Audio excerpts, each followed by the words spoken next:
పాకిస్తాన్‌కి గూఢచర్యం చేస్తున్నాడన్న ఆరోపణలతో పంజాబ్‌కు చెందిన ఒక యూట్యూబర్ జస్‌బీర్ సింగ్‌ని పోలీసులు గత కొన్ని రోజుల క్రితం అరెస్ట్ చేయడం జరిగింది. అయితే ఇతని కస్టడీలో విచారణలో భాగంగా చాలా విషయాలైతే సంచలన విషయాలు బయటపడ్డట్టు తెలుస్తున్నాయి. ముఖ్యంగా ఇతని దగ్గర 150 పాకిస్తానీ నంబర్లు ఉన్నట్టుగా కూడా పోలీసులు విచారణలో భాగంగా తెలియజేశారు.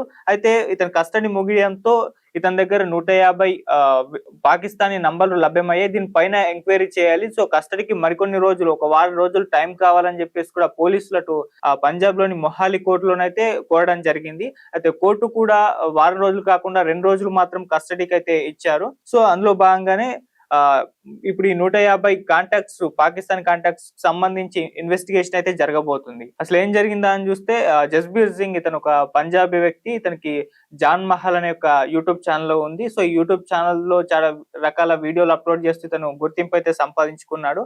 అయితే ఇతని పైన పాకిస్తాన్‌కి ఇతనికి గూఢచర్యం చేస్తున్నాడని చెప్పేసి ఆరోపణలైతే ఇతని మీద రావడం చూసాం. ఆ తర్వాత పోలీసులు ఇతన్ని అరెస్ట్ చేశారు. కస్టడీకి కూడా తీసుకున్నారు. సో ఆ తర్వాత కొన్ని విషయాలైతే బయటపడ్డాయి. ఇతనికి ఇంకొక యూట్యూబర్ జ్యోతి మల్హోత్రా, ఆమె కూడా తెలుసు గూఢచర్యం చేస్తుంది పాకిస్తాన్‌కి అని చెప్పేసి అరెస్ట్ కూడా చేశారు. ఆమె ట్రావెలర్, చాలా ఫేమ్ సంపాదించుకుంది ట్రావెలింగ్ వీడియోలు చేస్తూ. అయితే ఈమె ముఖ్యంగా మొత్తం పాకిస్తాన్‌లో టూర్ ప్లాన్ చేసుకొని అక్కడ ఉన్న వీడియోలన్నీ కూడా రికార్డ్ చేసి తన ఛానెల్‌లో అప్‌లోడ్ చేస్తూ వచ్చింది. అయితే ఎక్కువగా పాకిస్తాన్‌కి వెళ్లి అక్కడ వీడియోస్ చేయడం, అదే విధంగా అక్కడ ఉన్న పాకిస్తానీ గవర్నమెంట్ వాళ్ళతో గానివ్వండి, లేకుంటే పొలిటికల్ లీడర్స్‌తో సన్నిహితంగా ఉండడం, వాళ్ళతో ఫోటోలు, వాళ్ళతో వీడియోలు చేసినవి కూడా తన ఛానెల్‌లో అప్‌లోడ్ చేయడం. సో ఇవన్నీ కూడా పలు రకాల అనుమానాలకు కారణం అవ్వడంతో సో ఆమెను కూడా అదుపులోకి తీసుకొని ఎంక్వైరీ అయితే చేస్తున్నారు. ఆమె ఎంక్వైరీలో కూడా ఎన్నో విషయాలు బయటపడ్డట్టుగా వార్తల్లో రావడం మనం చూసాం. సో అదే నేపథ్యంలో ఇప్పుడు ఇతను కూడా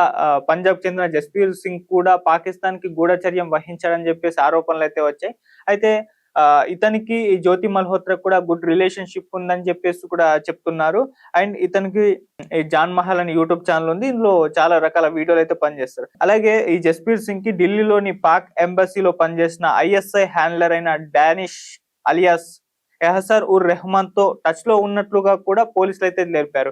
అయితే ఇదే డానిష్ అనే వ్యక్తితో జ్యోతి మల్హోత్రా కూడా పరిచయం ఉంది. సో అవే అన్ని అనుమానాలకు కారణమయ్యాయి. సో వాళ్ళకి సంబంధించి ఎంతో ఇన్ఫర్మేషన్ కూడా బయటకు రావడం మనం చూసాం. ఇప్పుడు ఈ జస్బీర్ సింగ్ కూడా ఈ డానిష్ అనే వ్యక్తితో పరిచయం ఉన్నట్టుగా కూడా తెలుస్తుంది. ఇతని త్రూ నేను మొత్తం పాకిస్తాన్‌కి ఇతను ఇన్ఫర్మేషన్ షేర్ చేశాడని చెప్పేసి కూడా చెప్తున్నారు. సో ఇలా చాలా మంది, ఒక ఈ జస్బీర్ సింగ్, జ్యోతి మల్హోత్రానే కాదు, పెహల్గామ్ ఉగ్రదాడి తర్వాత మన నిఘా వర్గాలు కంప్లీట్ ఫోకస్ పెట్టేసాయి వీళ్ళపైన. అంటే పాకిస్తాన్‌కు ఎవరు గూఢచర్యం వహిస్తున్నారు, భారత్‌లో ఉన్న వాళ్ళని చెప్పేసి ఆ నిఘా వ్యవస్థలు కంప్లీట్ వీళ్ళ మీద ఫోకస్ పెట్టడంతో చాలా వరకైతే బయటపడ్డాయి. సో అందులో ముఖ్యంగా ఈ జ్యోతి మల్హోత్రా, ఈ రవీంద్ర వర్మ అనే ఒక మహారాష్ట్రకు చెందిన వ్యక్తి, అండ్ ఇక్కడ భయ్యా సన్నీ యాదవ్ ని కూడా, తెలుగు వ్యక్తి, అతన్ని కూడా అనుమానాలొచ్చి అయితే అరెస్ట్ చేయడం జరిగింది. తను కూడా పాకిస్తాన్‌కు వెళ్లి అక్కడికి సంబంధించిన వీడియోలు రికార్డ్ చేసి తన యూట్యూబ్ ఛానెల్‌లో పెట్టుకున్నాడు. సో ఈ నేపథ్యంలో కంప్లీట్ పహల్గామ్ ఉగ్రదాడి తర్వాత భారత్ పాకిస్తాన్ మధ్య యుద్ధ వాతావరణం నెలకొన్న టైంలో ఇటువంటి వీడియోస్ పెట్టడం పైన అతని మీద కూడా అనుమానాలొచ్చి అతన్ని కూడా అరెస్ట్ చేయడం మనం చూసాము. అలా పహల్గామ్ ఉగ్రదాడి తర్వాత మాత్రం భారత నిఘా వర్గాల హై అలర్ట్ లో ఉండడం మనం చూస్తున్నాం. ఇలా చాలా మంది యూట్యూబర్స్ అక్కడ పాకిస్తాన్ చెందిన హనీ ట్రాప్ లో పడిపోయి ఈ విధంగా సమాచారాన్ని సేకరిస్తున్నారు. అక్కడ వాళ్ళ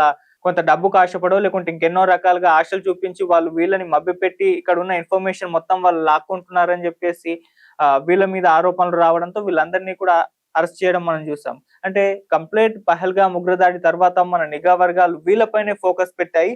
సో ఆ రకంగా రాజస్థాన్, మహారాష్ట్ర, ఢిల్లీ, హర్యానా, ఉత్తరప్రదేశ్, గుజరాత్, పంజాబ్ చెందిన ఏకంగా 15 మంది గూఢచారులను అయితే అరెస్ట్ చేయడం జరిగింది. ఇలా ఎవరిని కూడా ఉపేక్షించడం లేదు. సో కంప్లీట్ స్ట్రిక్ట్ గా వీళ్ళపైన ఇన్వెస్టిగేషన్ జరుగుతుంది. వీళ్ళు ఎటువంటి ఇన్ఫర్మేషన్ ని షేర్ చేశారు, నిజంగా షేర్ చేశారా, వీళ్ళు ఏ విధంగా పాకిస్తాన్ నుంచి వీళ్ళకు కనెక్షన్ కుదిరింది, వీళ్ళకి పాకిస్తాన్ లో ఉన్న ఎవరితో పరిచయాలు ఉన్నాయి, సో ఈ ఇన్ఫర్మేషన్ వీళ్ళు ఎలా లాక్కున్నారు, ఎలా తెలుసుకున్నారు, వీళ్ళు అక్కడికి ఎలా పంపిస్తున్నారు, ఇలా అన్ని రకాలుగా కూడా ఇన్వెస్టిగేషన్ అయితే జరుగుతుంది. సో ఇలా భారత నిఘా వర్గాలు ఈ విధంగా గూఢచర్యం వహిస్తున్న వాళ్ళపైన ఫోకస్ పెట్టడంతో ఇంతమంది అయితే బయటకు రావడం చూసాం. అదే విధంగా ఇదే పంజాబ్ చెందిన జస్బీర్ సింగ్ ని కూడా అరెస్ట్ చేశారు. సో అతని ఇన్వెస్టిగేషన్ లో అయితే సంచలన విషయాలు బయటపడడం మనం చూస్తున్నాం. ఏకంగా ఇతనికి 150 పాకిస్తానీ నంబర్లు ఇతని దగ్గర ఉన్నట్టుగా కూడా లభ్యమయ్యాయి. సో ఇప్పుడు ఇదే బేస్ చేసుకొని దీనిపైన ఇన్వెస్టిగేషన్ చేయడానికి కస్టడీకి అయితే కోరారు. సో వారం రోజులు అడిగితే పంజాబ్ మహాలి కోర్ట్ అయితే 2 డేస్ అయితే టైం ఇచ్చింది. మరి 2 డేస్ లో మరిన్ని విషయాలు కూడా దీనికి సంబంధించి బయటపడే అవకాశం అయితే ఉంది.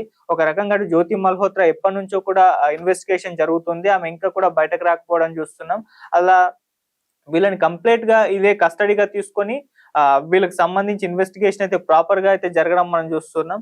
సో మరి ఇప్పుడు ఈ యూట్యూబర్ జస్బీర్ సింగ్ కి సంబంధించి 2 డేస్ లో ఇన్వెస్టిగేషన్ కి సంబంధించి ఎటువంటి విషయాలు బయటపడతాయైతే చూడాలి. సో వెయిట్ చేసి చూద్దాం. ఈ 150 పాకిస్తాన్ నంబర్లు అతనికి ఏ విధంగా వచ్చాయి? సో పాకిస్తానీ వాళ్ళు 150 మంది ఎవరు? వీళ్ళేమన్నా టెర్రరిస్ట్‌లా? వీళ్ళకి సంబంధించి ఏమన్నా వీళ్ళకి ఇన్ఫర్మేషన్ ఇతను షేర్ చేస్తున్నాడా అని చెప్పేసి ఆ రకంగా అయితే ఇన్వెస్టిగేషన్ అయితే జరిగే అవకాశం ఉంది. మరి ఆ ఇన్వెస్టిగేషన్‌లో ఎటువంటి విషయాలు బయటపడతాయో వెయిట్ చేసి చూద్దాం.